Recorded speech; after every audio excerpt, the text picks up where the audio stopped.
Friends, we are all tempted to be a half-hearted follower of Jesus. We are all tempted in our lives to want the benefits of Jesus, but not pay the cost of following Jesus. We want enough Jesus in our life to make us feel good, but not too much Jesus in our life that disrupts our life. Jesus didn't say, hey, be willing to give up everything.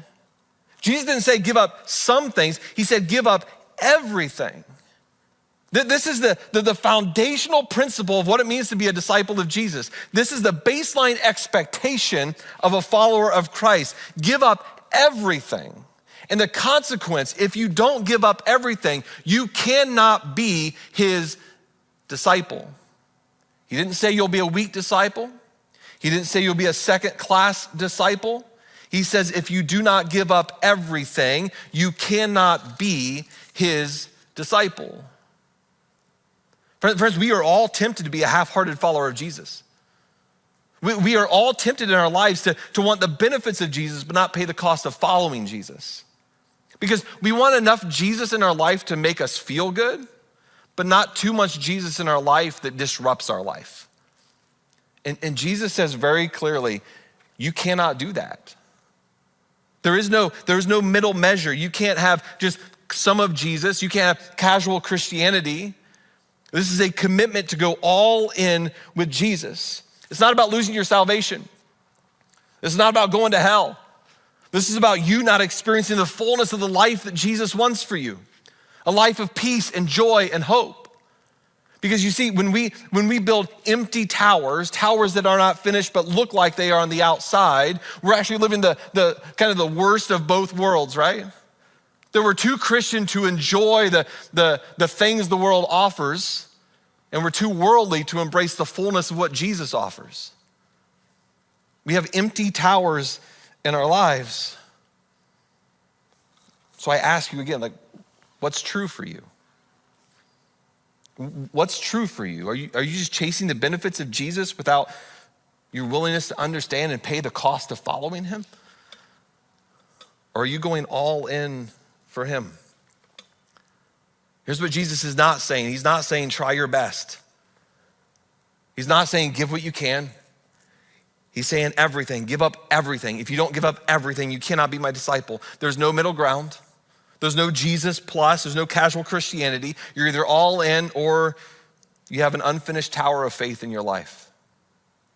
So here's a question I want you to answer. I know this all sounds harsh, but look, if we believe that this is the authoritative word of God, we must take seriously the things that Jesus says. If you do not give up everything, you cannot be my disciples. So here's what I want you to answer. This is the question. I just want you to think seriously. Don't just hear the question and ignore it. Hear the question and think about your own life. What is it in your life that you refuse to let go of? What is it in your life that if Jesus came up to you, put his finger on it and said, I want you to give me that, you would hesitate? Is it your money? Like for most of us it is. Like if Jesus came up and put his finger on your bank account and said, I want you to give me that, we would hesitate. That's why many of us, when the church begins to talk about money, we shut off our ears, we stop listening, we think it's not for us, even though the Bible over and over and over again talks about generosity. Maybe it's not your money, maybe it's your time.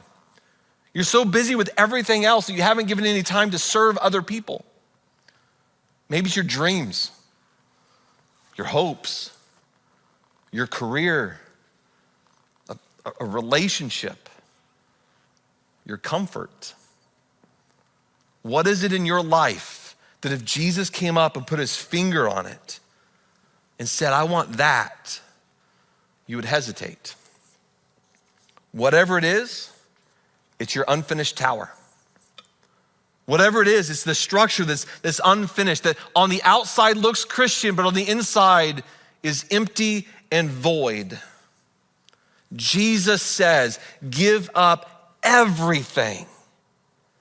And if you haven't, you cannot be my disciple. But here's the good news. Here's the good news. Today, you can count the cost.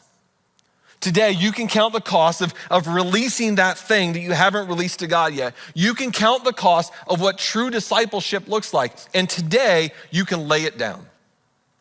You can offer it to Jesus.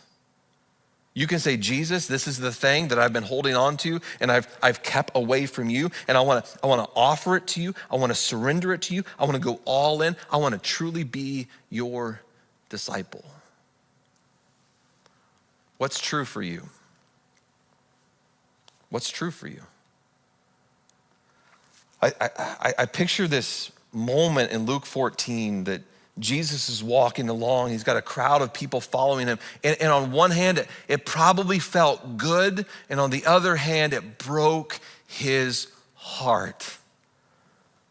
Because Jesus knew that they weren't ready. Jesus knew that they were following him for the benefits of Jesus, but not willing to pay the cost of following Jesus. What's holding you back? Like, name it. Don't spiritualize it. Don't justify it, just name it. Just tell Jesus, hey, this is the thing that's holding me back. This is the thing that if you put your finger on it and said, I want that, I would be resistant and I'd be hesitant, and then offer it to him. Because here's the thing, guys, we don't need more half-hearted followers. We don't need more empty buildings. We don't need more empty faith. What we need are disciples who have counted the cost of what it means to follow Jesus and boldly go all in with him. So I'll ask you one more time, what is true for you?